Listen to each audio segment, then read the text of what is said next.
Ang kwentong ito ay hango sa totoong buhay. Karanasan ito ni Dadu. Taong 1977, Katiel, Davao Oriental.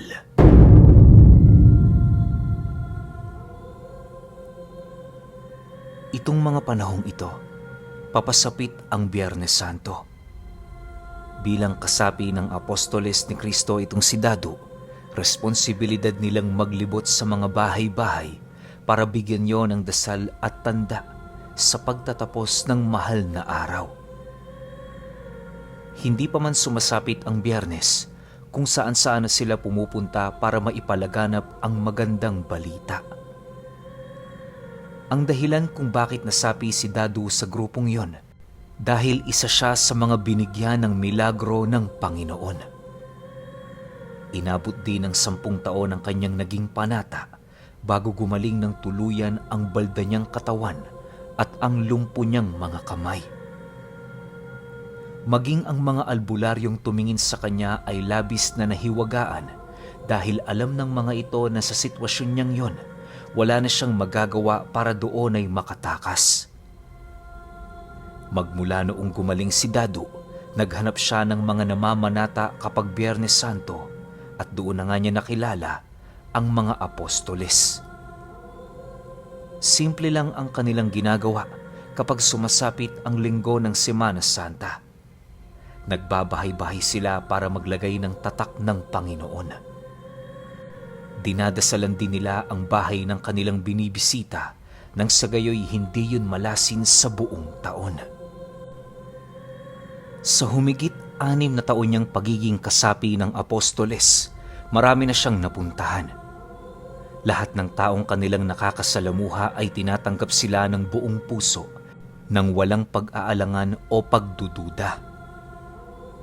Iniiwasan din nilang humingi ng anumang uri ng abuloy o donasyon dahil taliwas yon sa kanilang paniniwala.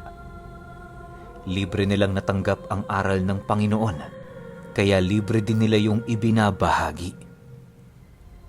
Bagaman nakakapagod, para sa kanila isang dakilang gawain ang ganoong bagay. Sa pagtungtong ng Lunes, maaga pa silang nagtipon-tipon ng kanyang mga kasama. Ang pinili nilang puntahan, isang liblib na lugar sa Katiel. Bibihira lang kasi itong maabot ng mga taong nasa bayan, kung kaya't naisip nila na doon magandang ipalaganap ang salita ng Diyos. Tandaan ninyo mga kasama, bundok ang pupuntahan natin. Ilang araw din natin itong panata, kaya isa tong magandang simula ngayong Biyernes Santo. Dalhin niyo ang lahat ng ating kinakailangan. Huwag kayong makakalimot, lalo na sa pagkain at tubig. Paalala ni Dadu. Nang marinig ito ng kanyang mga kasama, paisa-isa naman itong tiningnan ng kanilang mga dala. Bagaman malayo sa kanilang lugar ang pupuntahan nila, hindi sila nakaramdam ng kahit na anong pagkabahala. Para sa grupo ni Dadu, hanggat para sa Panginoon ang kanilang gagawin, wala silang dapat ipangamba. Sa pag-uumpisa ng kanilang paglalakbay, naging maayos naman ang lahat.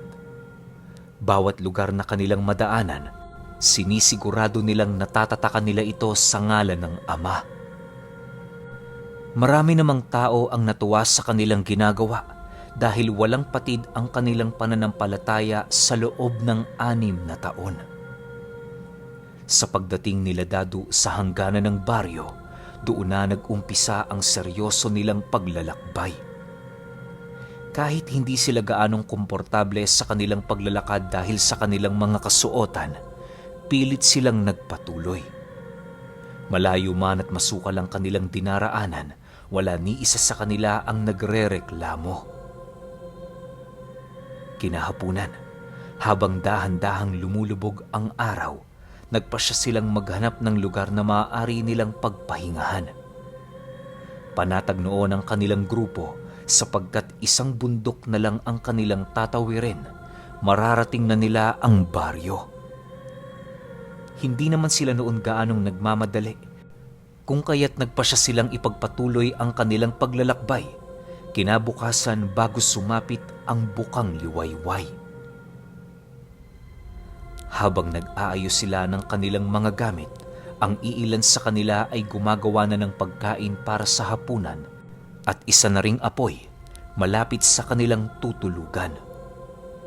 Purong tawanan at kwentuhan lang noon ang kanilang ginagawa, nang sa gayoy maaliw naman sila kahit papaano.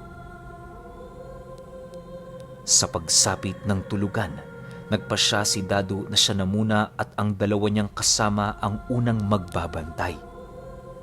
6 lang kasi sila noong tutungo sa baryo, gawa ng ang kalahati nila, iba't ibang lugar naman ang pinuntahan.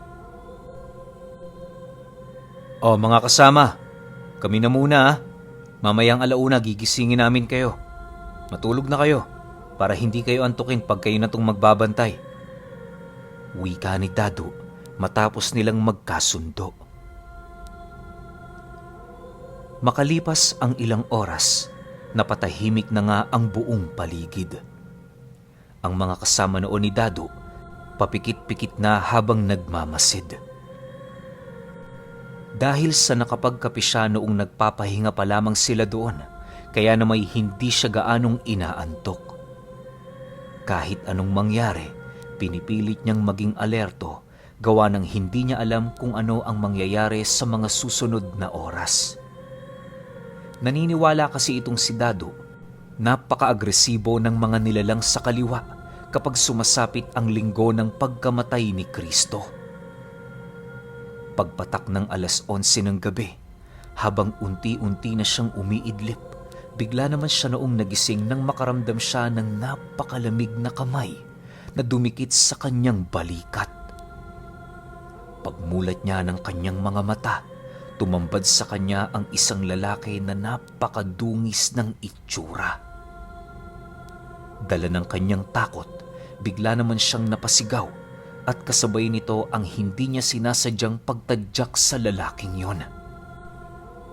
Pagtilapon nito malapit sa may apoy, bigla naman yung umiyak na siya namang mabilisang ikinagising ng kanyang mga kasama.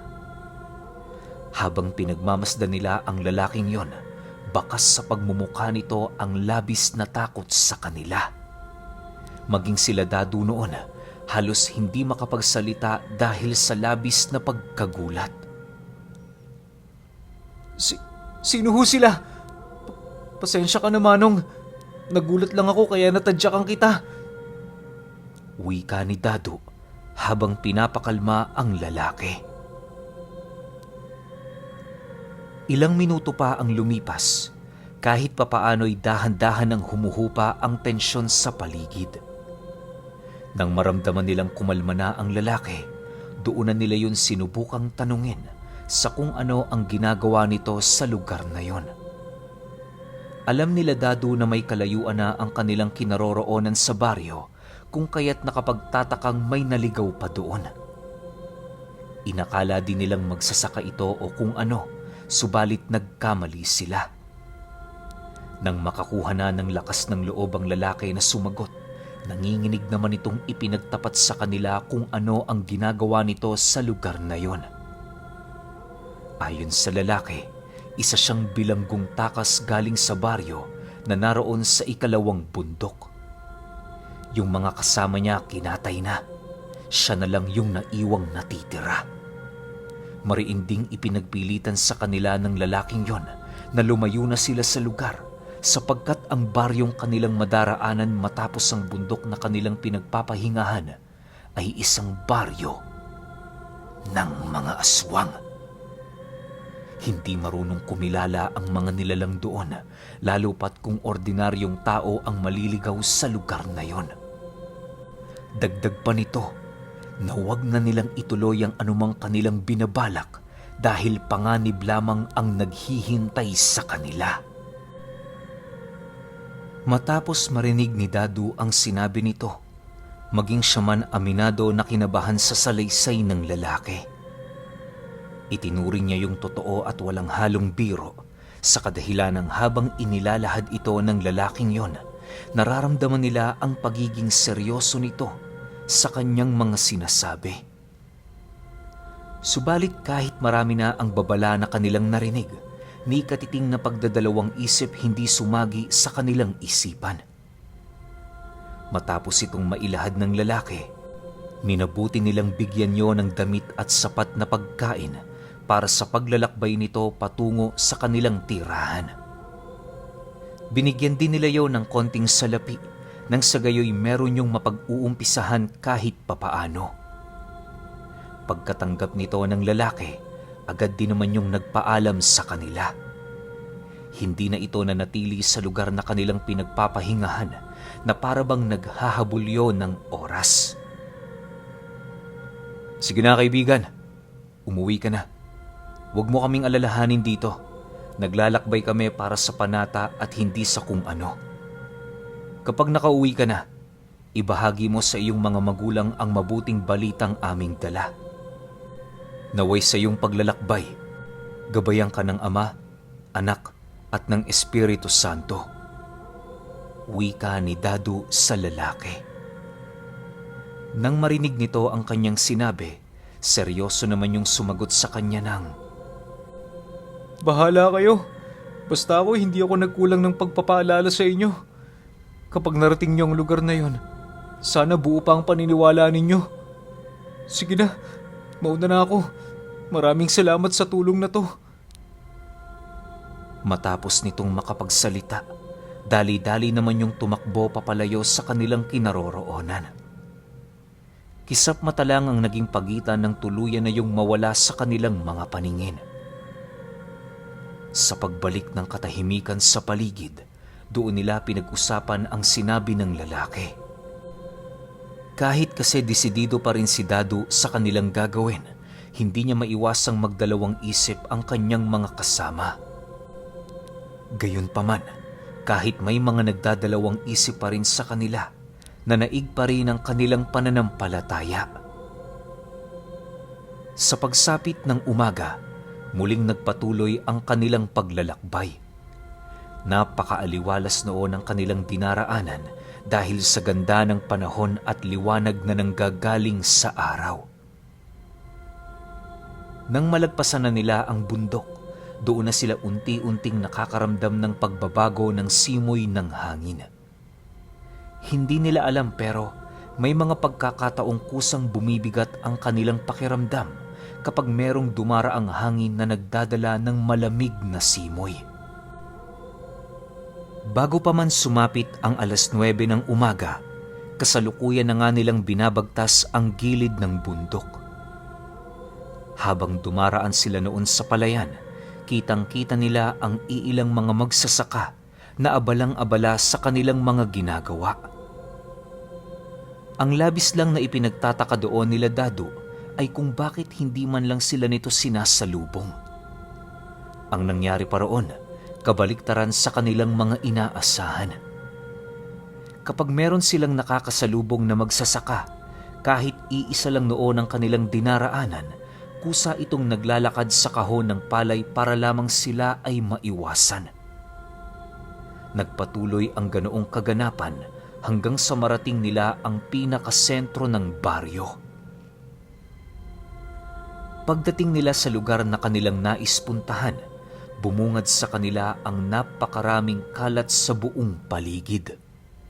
Kahit si Dadu noon, hindi makapaniwala sa kanilang mga nakikita, gawa ng ni minsan hindi nila inasahan na ganoon na ang madadatnan nila sa baryong yon. Ilang minuto pa ang lumipas, bigla naman silang natigilan sa kanilang paglalakad nang masipat nila ang dalawang lalaking sumasalubong sa kanila. Paglapit ng mga ito sa kanilang grupo, mahinahong nagtanong naman ang isa ng, Ano ho ba ang kailangan nila? Nang marinig ito ni Dadu, agad naman niyang inilahad kung para saan ang kanilang ginagawa. Ipinagbigay alam din niya sa panauhin kung anong araw na noong pangkasalukuyan. Matapos nilang mag-usap, umalis ang dalawang yon na parabang meron itong importanteng taong susunduin. Dahil sa ramdam nilang hindi sila gaanong tanggap sa lugar, minabuti nilang maghintay sa kung sino man ang maaaring kumausap sa kanila. Iisa lang noon ang nais kausapin ni Dadu at yun ay walang iba kundi ang taong namumuno sa baryo. Maya-maya pa, muli niyang nasipatang pagbalik ng dalawang lalaki kasama ang isang matanda. Nagpakilala ito sa kanila bilang namumuno sa lugar na siya namang labis na ikinagalak nila Dadu. Manong, pwede ba kaming magtatak ng simbolo ni Kristo sa mga bahay na nandito? Nagdadaos kasi kami ngayon ng semana ng Biyernes Santo. Ang nais namin, isabay kayo sa pagdiriwang. Wika ni Dadu. Ha? Anong isasabay? Meron tayong kanya-kanyang paniniwala. Huwag mong ipagpilitan sa lugar namin yung kinikilala niyong Panginoon. Meron din kami dito niyan. At sa paniniwala namin sa Panginoong aming tinuturing, walang nakasaad na Biyernes Santo o kung anumang pagdiriwang sa mga ganitong araw. Pero di bale, nandito naman lang kayo, magdidiwang kami para sa inyo. Meron kasi sa aming nakapagsabi na merong darating na pangkat ngayong araw at sa mga susunod. Sagot naman ng lalaki. Matapos nitong makapagsalita, agad namang nagsilapit sa kanila ang mga taong naninirahan sa baryo.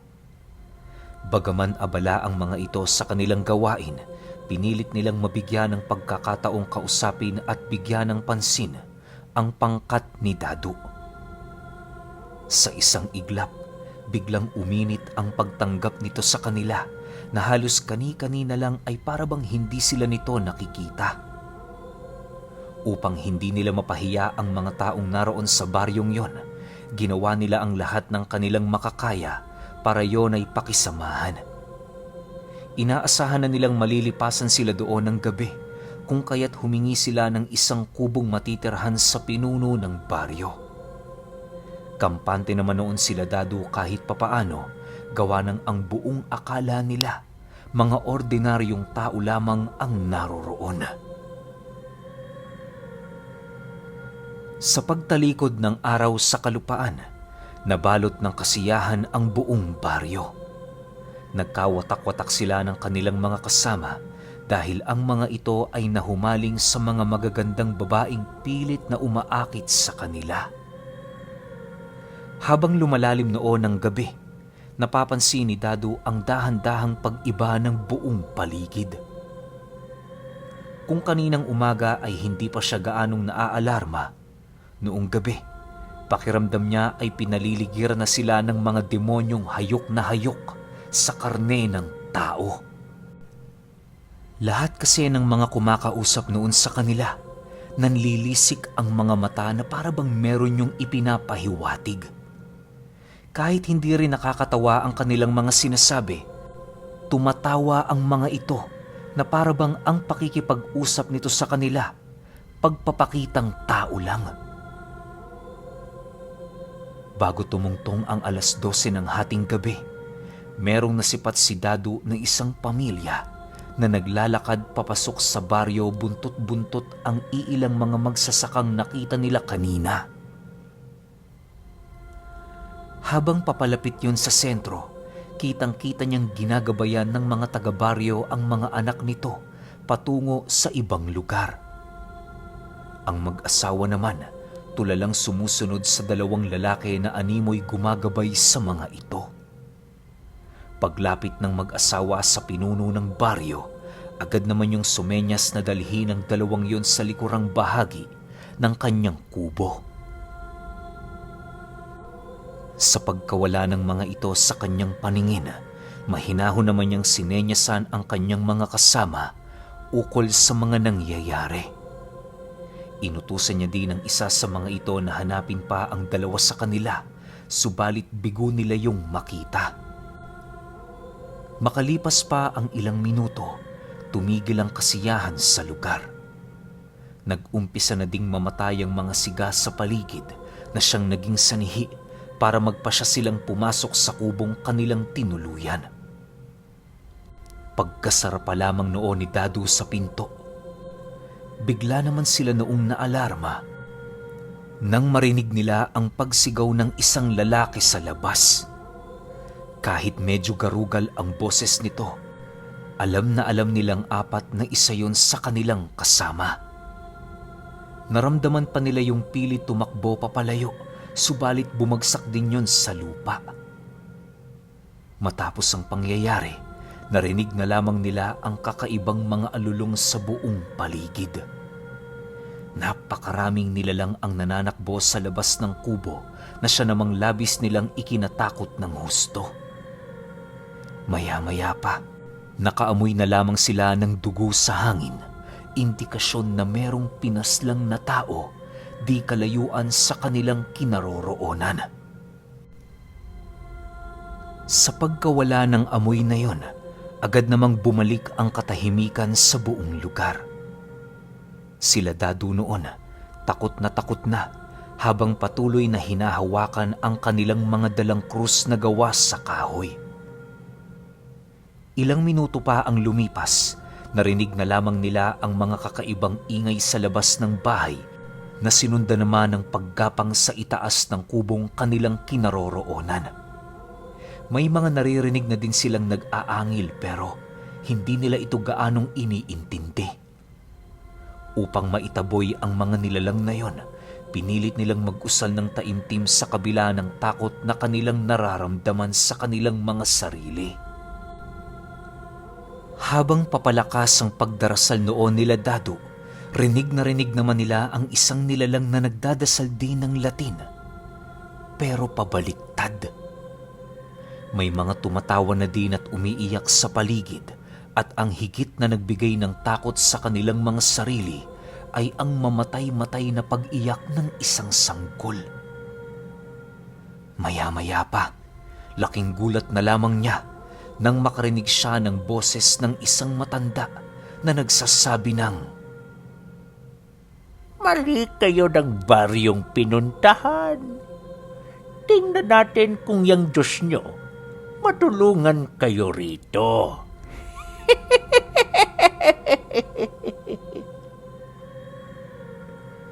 Matapos nitong makapagsalita, muli itong nag-usal na siyang nagbigay sa kanila ng kakaibang presensya sa kanilang katawan.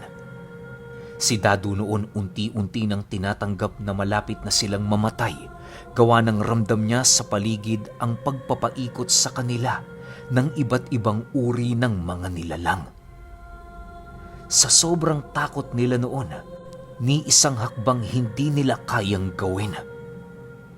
Ang tanging nagagawa lang nila ay ang mag-usal ng mga panalangin natutunan nila sa simbahan. Naniniwala noon sila Dadu na ang usal na yon ang magsasalba sa kanilang mga buhay. Awa naman ng Diyos, inabot na sila ng 2 oras sa kubo, hindi pa rin sila napapasok ng mga nilalang na nagbabantay sa kanila sa labas. Laking pasasalamat na lamang nila noon dahil nang dumating ang 1:00 ng madaling araw, kusang nagsialisan ang mga aswang sa kubong kanilang tinuluyan. Pagramdam nilang medyo tumahimik na ang lugar, naglakas loob silang lumabas para makaalis doon. Alam nila Dadu na mas lalo pa silang manganganib kung abutan sila ng umaga, kaya na may habang namamahinga pa ang mga aswang, tatakas na sila. Sa paglabas nila sa kubo, bumungad sa kanila ang maliliit na siga na unti-unting namamatay.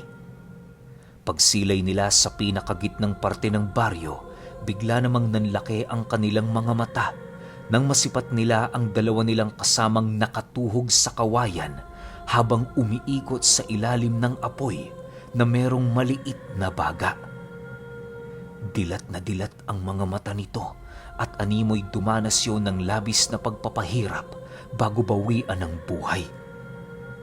Nais man nila yung isama papauwi sa kanilang lugar, hindi na nila yun ginawa dahil ang inisip nila ang kanilang sariling kaligtasan. Sa pagbagtas nila ng daan papalabas ng baryo, kitang-kita nila ang mga kakaibang nilalang na natutulog sa labas ng mga kubo. Nakatumpok ang mga ito at sa bawat paghinga na kanilang ginagawa sila'y umaangil.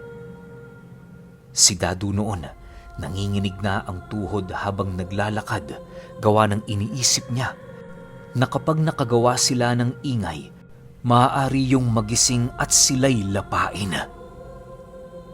Awa naman ng Diyos, nakalayo sila sa baryo ng hindi na aano. Pagramdam nilang malayo-layo na sila sa lugar, doon pa lamang sila nakahinga ng maluwag. Ang dalawa nilang kasama at ang pamilya nilang nakita noong gabi, hindi na nila gaanong inisip, lalo pat sobra-sobra na ang kilabot na kanilang naranasan para sa gabing yun. Dala ng takot ng kanilang pangkat, nagpatuloy ang kanilang paglalakad pauwi kahit walang kain. Ni pagpapahinga ng konti ay hindi nila ginawa sa takot na baka matuntun sila ng mga aswang. Pagdating nila noon sa kanilang baryo, mariin nilang itinago ang kanilang mga naranasan upang hindi yun magbigay ng kilabot sa kanilang lugar. Dahil sa hindi pa naman noon sumasapit ang Biyernes Santo, minabuti nilang ipagpatuloy ang kanilang pamamanata sa mga kalapit na sityo. Yun na lamang ang kanilang ginawa, nang sa gayoy hindi pa rin mapatid ang kanilang responsibilidad tuwing mahal na araw. Pero alam niyo ba, na kahit nakaranas na ng ganoong kasamang kaganapan itong si Dadu, nagpatuloy pa rin ang kanyang panata hanggang sa kanyang pagtanda. Yun nga lang, hindi na siya gaanong tumutungo sa mga liblib na baryo. Sa bawat lugar na kanyang pinupuntahan, patuloy na nanunumbalik sa kanyang alaala noong minsan silang nagtangka na maglagay ng simbolo ng Panginoon sa baryo ng mga aswang.